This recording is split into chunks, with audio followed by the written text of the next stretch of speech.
जैसे ही गुणाजी महाराज को दरवाजे पे देखा, क्रोध के मारे गुणाजी महाराज का नैना लाल हो गया, बीच के मारे होंठ थर थर धूज रहे। गुणाजी महाराज को अपने महल में देखा रोमी राजा ने, तो पीपल के पान जैसे थर थर धूजने लगा।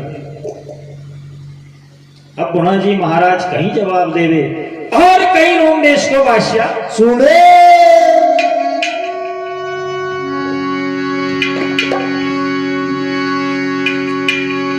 हर के लायो रे बेरी तूरण का रावने, अब चेत मूर्ख नादान नादान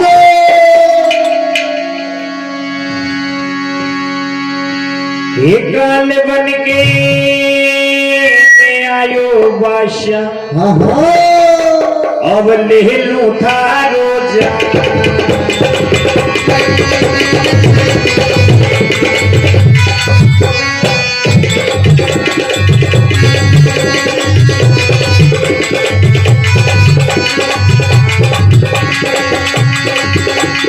ले लूं थारो जान बादशाह, ले लूं थारो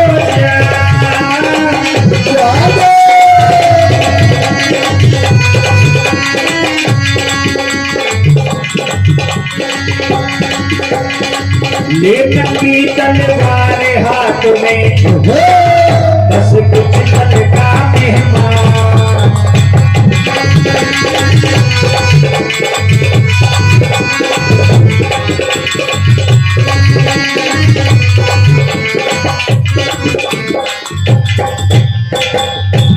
गुणाजी महाराज ने कहा, बोले बादशाह, हर के लायो रे बेरी तू रणका राव ने, अब जेत मूर्ख नादान।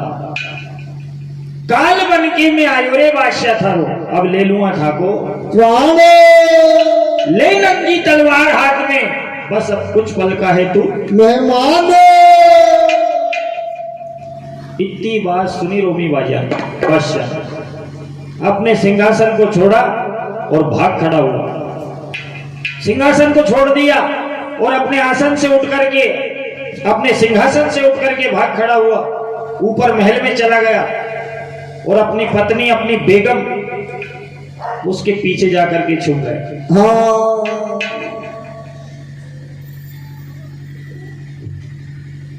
बेगम के पीछे जाके छुप गए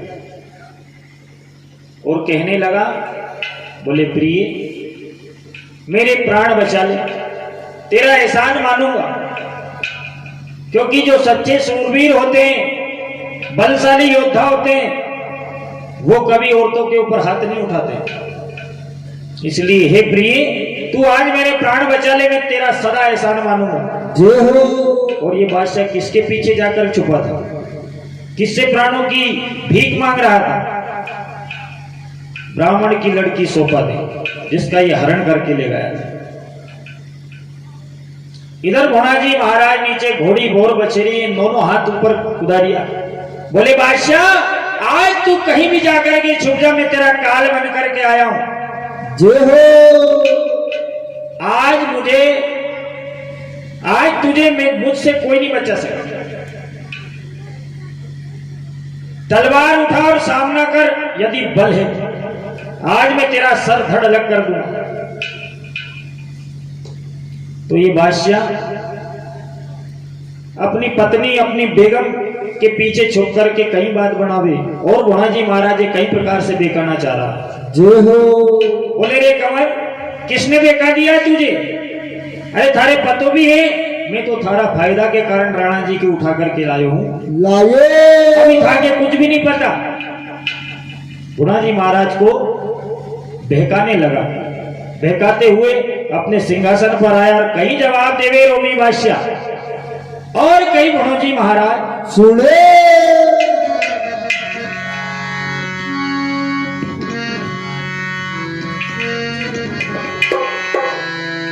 एक ने था के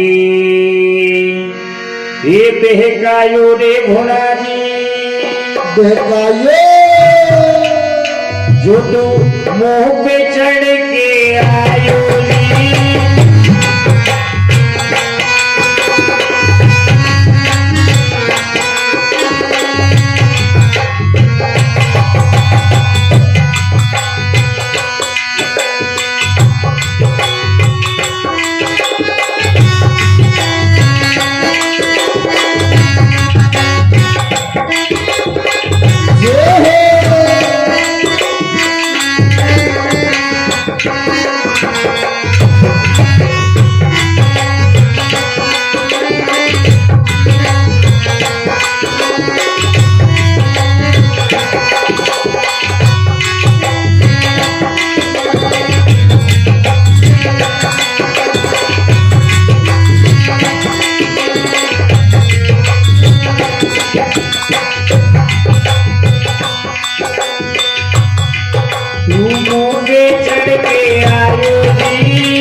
ये राजी तो दुश्मन है रे थारो, दुश्मन है थारो, ये थारो सारो वंश का तायो, सारो वंश का तायो।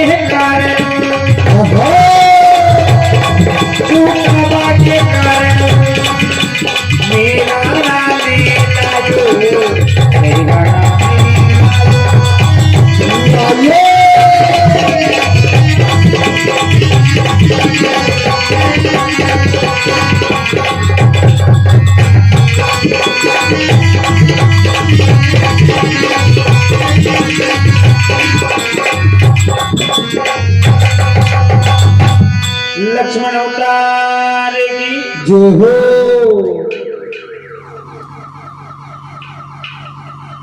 गुणाजी महाराज को जो है ये बादशाह बहकाने लगा। कहीं जवाब दिया, बोले कंवर किसने बहकाया है तुझे?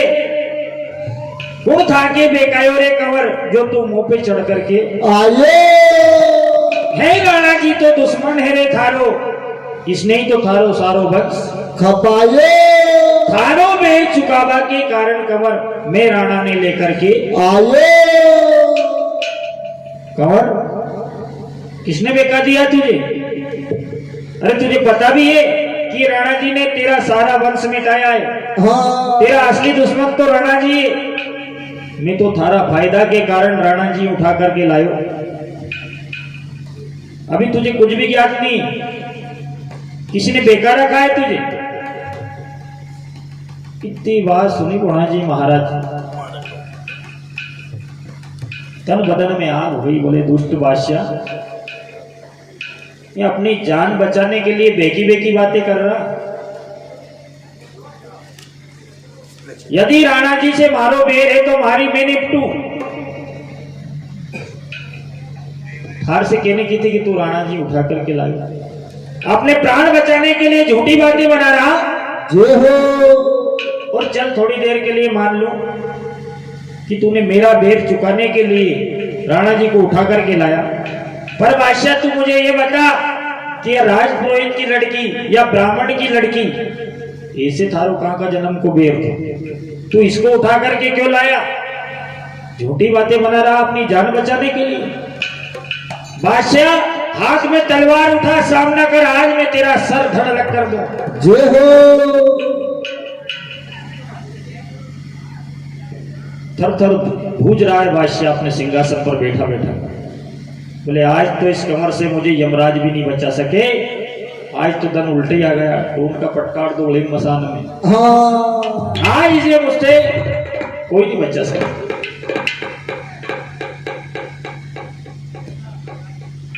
गुणाजी महाराज ने घोड़ी बोर बछेरी की एड़ लगाई और कई प्रकार से बछेरी ढाण भई। बरे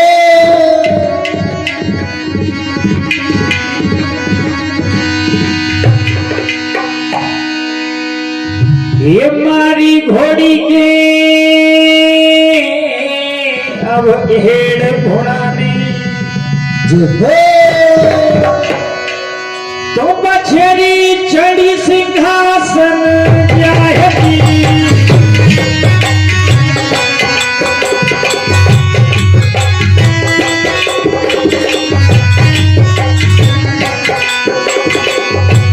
बछेरी चढ़ी सिंहासन जाएगी। मारी घोड़ी के हेड़ घोड़ा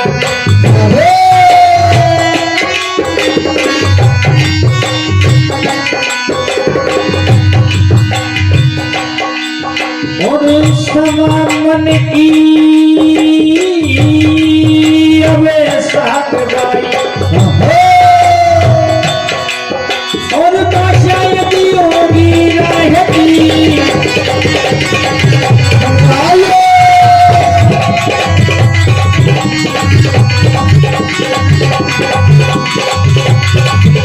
ये बादशाह यदि होगी रहेगी सवन बनेगी साथ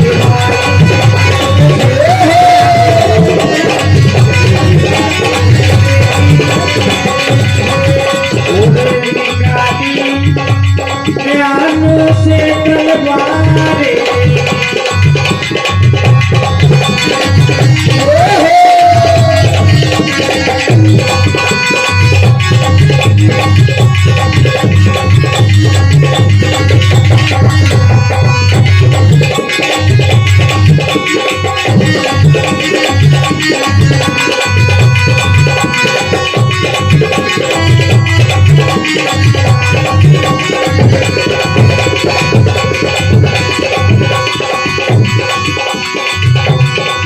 ये हाथ में ली तलवार घोड़ा ने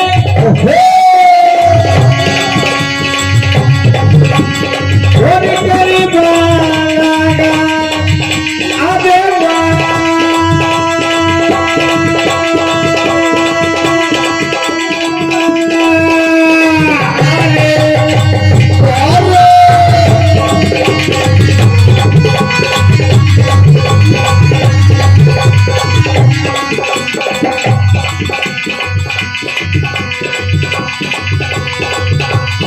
ये सोपाटे ब्राह्मण की लड़की घोड़ा के चरला बेटी ये दादा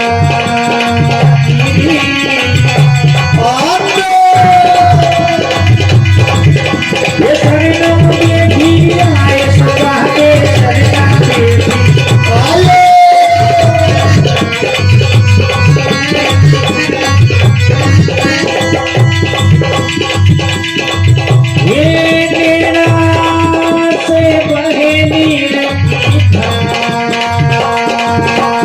हो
लक्ष्मण अवतार की जय हो। इस प्रकार से गुणा जी महाराज ने मारी घोड़ी के कवण गुणा ने तो घोड़ी चढ़ी सिंहासन पे जाए और सवा मन की सांग बाई और बादशाह दियो भूमि पे गिराए। और अब म्यान से तलवार बाहर निकाली तलवार म्यान से बाहर कंवर गुणा जी ने और करवा लागा बारो राज पुरोहित की लड़की सोफा दे गुणा जी महाराज के शरणा बैठी आए। गुणा जी महाराज के चरण पकड़ लिए, बोले दादा क्षमा करो दादा। हे मारा मोतिया वाला कंवर खंडेराव आपकी जय हो। दादा मैं आपको अच्छी तरह से जानती हूं, आप अतुलित बलशाली हो, बाल ब्रह्मचारी हो, पर दादा मैं आपको बहुत अच्छे से जानती हूं। जय हो। आप ये रोम देश तो क्या, ये रोमी राजा की कचेरी तो क्या, आप चाहो तो सारे रोम देश में हाहाकार कर सकते हो।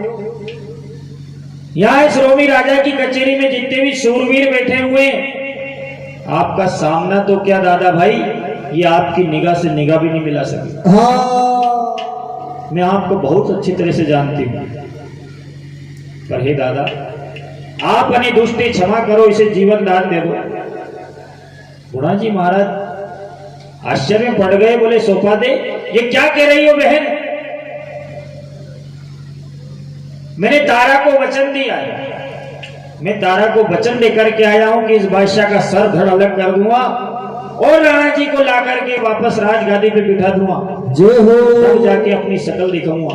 पर बहन ये तुम क्या कह रही हो, मुझे इस दुष्ट को समाप्त करने दो बहन, इसके जैसे पापियों से ये धरती माता भारी है, इसके जैसे अताताइयों से, इसके जैसे पापियों से ये पृथ्वी माता भूमि माता भारी है। बहन मुझे आज इसके प्राण लेने दो, और तुम ब्राह्मण की लड़की हो सोफा दे, तो मैं तुम्हें तारा से बड़ी मानता हूं, तारा से सवई मानता हूं। जय हो। पर बहन इस पापी को तुम जीवित मत रहने दो, इसके जैसे पापियों से ये भूमि माता भारी होती है। सोफा देने कहा, बोले दादा जब आप ताराबाई से मुझे सवई मानते हो और मुझे बड़ी बहन मानते हो, तो फिर आपकी बहन का जीवन दुख में हो जाएगा दादा। गुणा जी महाराज आश्चर्य में पड़ रहे हैं, बोले भाई ये क्या जवाब दे रही हो, मैं इस पापी को मारूं तो तुम्हारा जीवन दुख में क्यों होगा बहन। यह बात कहने से पहले सोफा दे की आंख से आंसू की धारे बह गई। बोले दादा इस दुष्ट को क्षमा करो, इस दुष्ट ने हे माया दादा भाई भोना जी मुझे यहां ला करके मेरे हिंदवाणी वस्त्र उतार दिए और मुझे पठानी सूट पहना दिए। जय हो।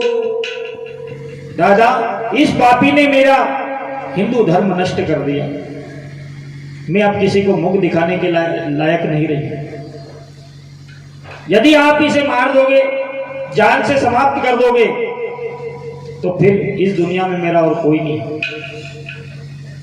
और मैं आपके साथ चलने से नहीं, किस मुंह से आपके साथ चलूं दादा, मैं लायक ही नहीं रही हूं, किसी को अपना मुख दिखाने के काबिल नहीं हूं दादा। इसलिए हाथारे जोड़ी बीनती दादा भाई सुन जो हमारी बात, इस पापी को, इस दुष्ट को क्षमा करो दादा। बोले भाई ये क्या जवाब दे रही हो, मैंने तारा देवी ने वचन दिया कि इस दुष्ट का सर धड़ अलग कर दूंगा, मैंने ऐसा वचन दिया है, फिर मैं इसे जीवन कैसे छोड़ूं। बोले दादा मैं ये तो नहीं कह रही हूं कोई आपके प्रण को भंग करे, मैं तो सिर्फ आपसे यही विनती कर रही हूं कि इसकी जान जीवित छोड़ दो। बोले भाई ये क्या जवाब दे रही हो, अब रोते हुए कहीं जवाब देवे सोफा दे भाई और कहीं भोणो जी महाराज सुने। बोले दादा जब आप तारा से मुझे सवई मानते हो तो फिर आपकी बहन का जीवन दुख में हो जाए। मैं जहर बीज खा करके आत्महत्या कर लूंगी, पर किसी दूजे को अपना मुख नहीं दिखाऊंगा दादा। तारा सौगते बाई की आंखों से आंसू की धारे बह रही। भोना जी महाराज ने कई जवाब देवे, कही देवे। ये कभी भी सौगते बहन के रे दादा, हाँ हाँ ये मत लोगड़ी उड़ा जोगी,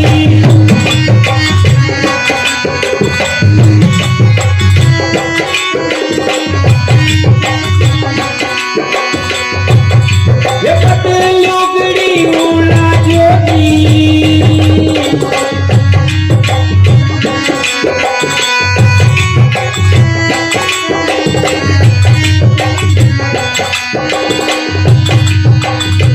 या बहन की चुनरी के बदले या कुछ जीवन दान दे जा जोगी,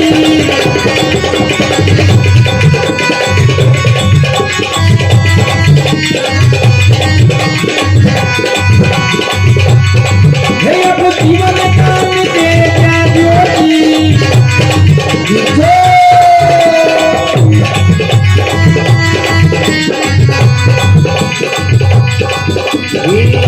तुझे बरसे माई के नीरे, कही पहले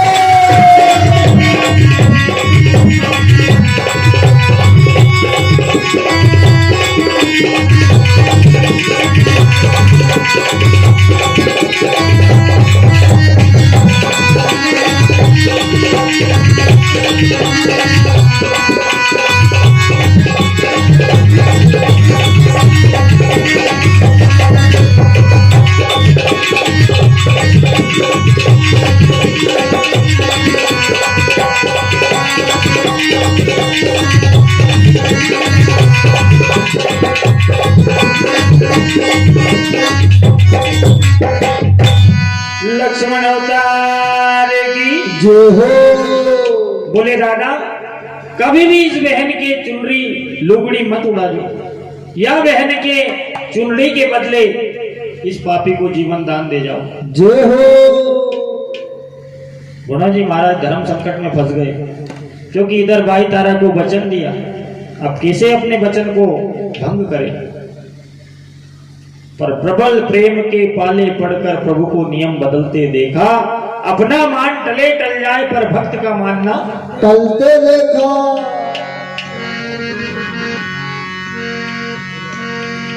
प्रबल प्रेम के पाले पड़कर प्रभु को नियम बदलते देखा, देखो अपना मान टले टल जाए पर भक्त का मानना टलते देखा। जय हो।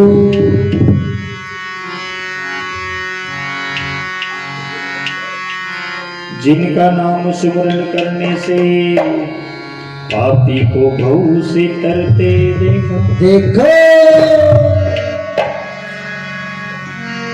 उनको गंगा जी के घाट पर केवट का निहोरा करते देखा। जय हो।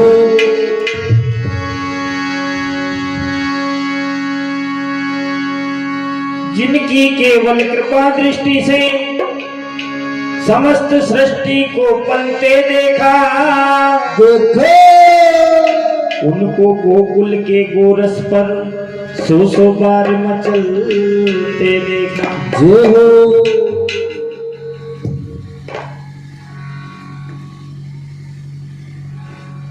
जो गंगा भगवान के चरणों से निकली थी, क्या भगवान उसे पार नहीं कर सकते?